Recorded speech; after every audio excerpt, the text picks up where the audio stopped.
Bom dia, boa tarde, boa noite, galera. Uou!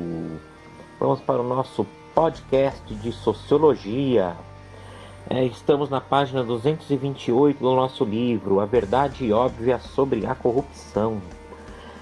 Nós vemos frequentes denúncias de corrupção, né? E elas transmitem para a gente uma sensação horrível, né? De que o país está perdendo a guerra contra os corruptos. Mas isso é errado, porque apesar das derrotas localizadas, né, de tanta coisa que acontece, o Brasil está ganhando essa guerra. É difícil perceber ainda, porque não dá para perceber bem com clareza a consistência crescente dos mecanismos dentro e fora da esfera pública, né, de controle por parte do Estado do dinheiro público e o ataque à corrupção, né. Não perceber que ainda existe corrupção é uma ingenuidade, né? Ainda existem grandes desvios de dinheiro público, mas já foi bem pior, né? Até pouco tempo atrás, os governadores eles usavam os bancos estaduais, né? A maioria desses bancos foi privatizada depois que houve enfrentamentos que eram a favor, os que eram contra. Depende do banco e depende da empresa, é uma boa a privatização. Tudo depende. Né? Depende, de repente é um banco que dá lucro para o Estado, de repente não é interessante privatizar. Agora, se ele é usado como trampolim para corrupção, é interessante privatização. Os governos gastavam muito, né? Muitos gastos, 3 orçamentos de governo, das estatais, o monetário. Muitos desses recursos nem eram analisados pelos parlamentares. E existia no Banco do Brasil um mecanismo chamado conta-movimento, que autorizava o Banco do Brasil a dar ordens para o Banco Central, né? Comparando de uma maneira tosca. É como se um adolescente tivesse o direito de gastar o cartão de crédito do pai, né? Imagina, o pai sendo obrigado a obedecer às estripulias do filho. Uma das grandes conquistas para esse combate à corrupção foi a Lei de Responsabilidade Fiscal, aprovada em 2000. É um mecanismo para frear os prefeitos e governadores que ficam se endividando, né? Endividam os estados e os municípios. E isso ajudou a controlar esse excesso de gastos públicos, né? Por trás de toda essa histeria que tem nos holofotes e muitas vezes, né, as investigações das CPIs, né, que hoje chamam CPMIs, muita gente acha, isso é ruim demais, é tosco, tem influência de gente interessada em frear as CPIs, tudo isso acontece, né?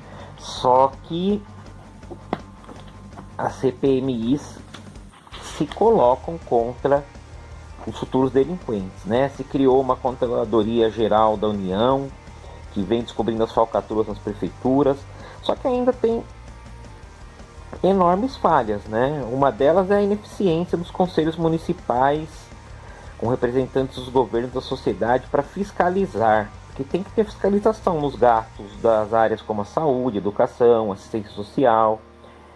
Esses conselhos se transformaram, na maioria das vezes, em apêndice do setor público. É necessário urgentemente capacitar esses conselhos, né? Porque a justiça é morosa, né? Devagar. E a profusão de recursos que vão jogando lá para frente, vão protelando as decisões judiciais, vão favorecendo a impunidade, né? Outro fato muito grave é a falta de escolaridade do povo brasileiro. Então muitas pessoas não entendem o que elas estão lendo. E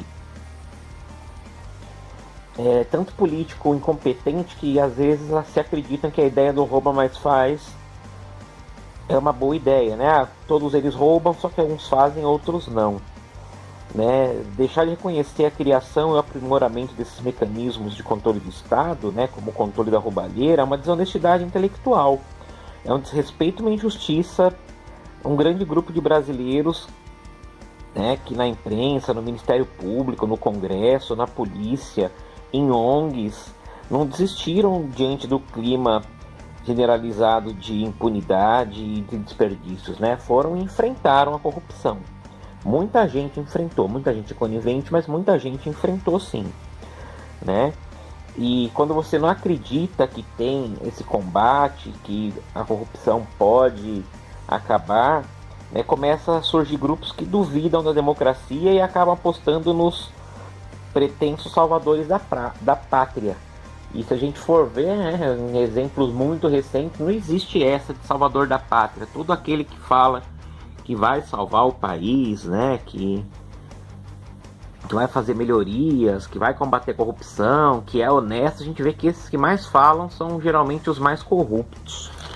Bom, continuando na página 230, interesses públicos, privilégios particulares, o senso comum e a baixa autoestima nacional faz com que a gente acredite que a corrupção, o clientelismo, a patronagem, o nepotismo são coisas só do Brasil, né? Tal do termo que se usa, jabuticaba, né? Que só tem no Brasil. E jabuticaba não tem só no Brasil, não. Né? Se diz que aqui é a terra da permissividade, mas isso também acontece nos países desenvolvidos, né? Onde tem capitalismo tem corrupção.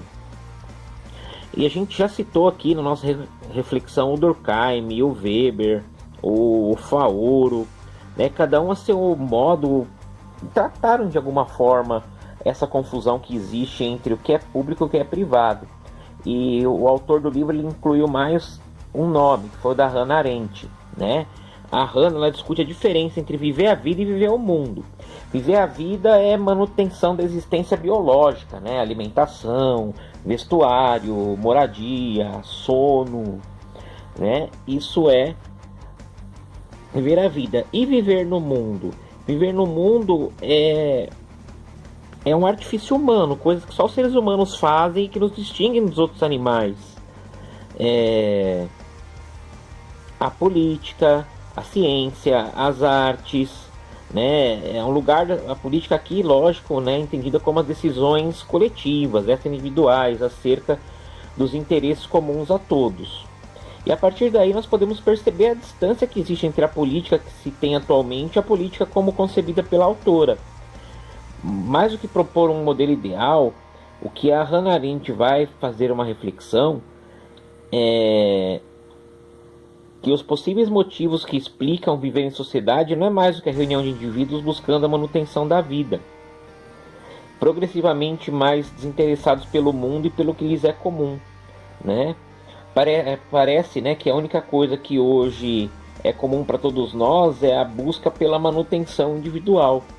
Então a gente pensa nessa manutenção individual e acaba abandonando a parte de viver no mundo, né? A parte de viver no mundo, o que é? É aquela atividade, né, como nós já falamos, que nos distingue dos outros animais, as ciências, as artes, a política, né? Porque comer todo animal come, dormir todo animal dorme, se reproduzir todo animal se reproduz, né? Então, dessa forma, os desvios institucionais não devem ser entendidos como um sintoma essencial da falta de caráter, né, de determinado representante do poder e da suposta impunidade que pode ser que o cara desfrute. Os desvios estão relacionados às próprias contradições que existem na estruturação das instituições e de suas relações com as forças sociais em dado momento histórico, né? Fica aquilo, o cara se preocupa com a manutenção individual, mas ele tem que viver a vida. Viver no mundo. Então essa construção coletiva tem sido o grande desafio que as sociedades vão enfrentando ao longo da evolução histórica.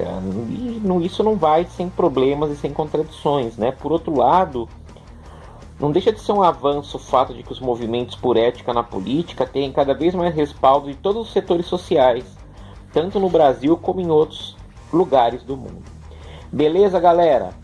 É só, né, compensar o podcast de sociologia, fazer dele um pouquinho menor, porque o de história, a videoaula de história foi bem grande, né? Então, a gente pegou um pouquinho mais leve aí com sociologia.